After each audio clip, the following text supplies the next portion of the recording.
जय माता दी दोस्तों, मेरे चैनल पर आप सबका बहुत बहुत स्वागत है। जैसा कि आप सब जानते हैं, आज नवरात्रि का 7वां दिन है, यानी माँ कालरात्रि का दिन है। माँ दुर्गा के इस स्वरूप को सबसे शक्तिशाली माना गया है। इनके शरीर का रंग घने अंधेरे के भांति काला है और माता के अत्यंत लंबे केश खुले और बिखरे हैं। माँ कालरात्रि के गले में विद्युत की तरह चमकने वाली माला सुशोभित है। 4 भुजाओं वाली कालरात्रि देवी गधे पर मंडित रहती है। इनके बाएं हाथ में लोहे का कांटेदार अस्त्र कलंकृत है और दूसरे में एक कतार है। माँ कालरात्रि का दायां हाथ हमेशा ऊपर की तरफ उठा रहता है, जो लोगों को सदैव अपने आशीर्वाद से सुसज्जित रखता है। उनका निचला हाथ भक्तों को आश्वासन देने के लिए है कि वह माता के संरक्षण में भय मुक्त होकर रह सकते हैं। माता को गुड़ का भोग अति पसंद है और उन्हें लाल रंग के वस्त्र और रात रानी के फूल भी अत्यंत प्रिय हैं। एक बार दैत्य शुभ, निशुभ और रक्त बीज ने अपने आतंक तीनों लोगों में फैलाना शुरू कर दिया था। उस वक्त सभी देवगण भगवान शिव के पास गए। जब भगवान शिव ने सभी देवताओं को चिंतित देखा तो उन्होंने उनकी चिंता को कारण पूछा। तब देवताओं ने शिव शंकर से कहा, हे भोलेनाथ, शुंभ, निशुंभ और रक्त बीज नामक दानवों ने अपने उत्पात से हम सबको परेशान कर रखा है। कृपया कर हमारी मदद करें। यह सुनते ही भोलेनाथ ने अपने समीप बैठे माता पार्वती की ओर देखा और उनसे उन दानवों का वध करने की प्रार्थना की। भगवान शिव शंकर की विनती सुनकर देवी पार्वती ने उनके सामने नतमस्तक होकर उनका आशीर्वाद लिया और वहां से जाने की आज्ञा मांगी और दानवों का वध करने निकल पड़ी। माता पार्वती ने दानवों का वध करने के लिए माँ दुर्गा का रूप धारण किया। इस रूप में वह सिंह पर सवार करती हुई अति मनमोहक और शक्तिशाली प्रतीत हो रही थी। माता को देख सभी राक्षस अचंभित हो गए। उन तीनों ने माता के साथ एक घमासान युद्ध शुरू किया। दैत्यों ने अपना पूरा बल लगा दिया, परंतु माता के सामने नहीं टिक पाए। आदि शक्ति ने शुंभ और निशुंभ का वध कर दिया। इनके पश्चात माँ ने रक्त बीज के साथ युद्ध करना शुरू किया। रक्त बीज को मामूली दानव नहीं था। उसने कठोर तपस्या कर ब्रह्मा जी से अमर होने का वरदान हासिल किया था।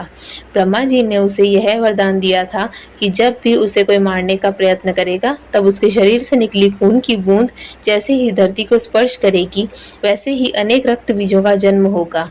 इसी वरदान के अनुसार जैसे ही माता ने उस पर प्रहार किया, उसकी खून की बूंदें धरती पर गिरी और अत्यंत रक्त बीज प्रकट हो गए।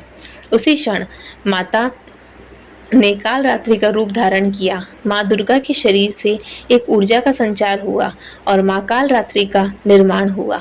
भले ही वो दानव अति शक्तिशाली था, परंतु माता से जीत पाने का समर्थन उसके अंदर नहीं था। माँ कालरात्रि ने रक्त बीज को अपनी कटार से मार गिराया और जैसे ही उसके शरीर से खून बहने लगा, उन्होंने उसका रक्त पान कर लिया। माँ कालरात्रि की पूजा सप्तमी के दिन करने के पीछे भी एक बहुत बड़ा कारण है। कहा जाता है कि 6 दिन देवी की पूजा करने के बाद 7वें दिन हमारा मन सहस्त्र चक्र में स्थित होता है। इस चक्र में हमारा मन सबसे साफ और शुद्ध स्थिति में होता है। इस वक्त कालरात्रि की पूजा करने से हमें ब्रह्मांड की सभी सिद्धियों की प्राप्ति होती है और सारी असुरी शक्तियाँ हमसे दूर भाग जाती है। माँ कालरात्रि की आराधना का मंत्र कुछ इस प्रकार है, जिसके जाप से सारी मनोकामनाएं अवश्य पूर्ण होती है। मंत्र: या देवी सर्वभूतेषु महाकालरात्रि रूपेण संस्थिता नमस्तस्यै नमस्तस्यै नमस्तस्यै नमो नमः। अर्थात ओम के सामने निर्वाकारी माँ कालरात्रि दुख रूपी अंधकार का नाश करने वाली है। दुष्टों व राक्षसों का अंत करने वाली माँ हम सब का कल्याण करे।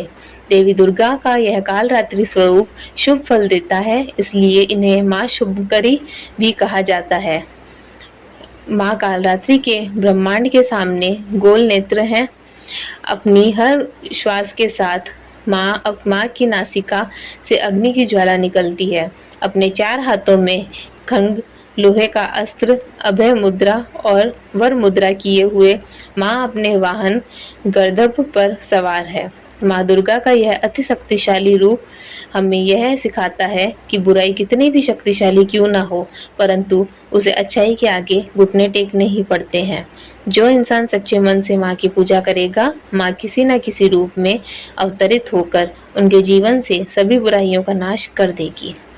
तो यह थी आज की माँ कालरात्रि की कथा।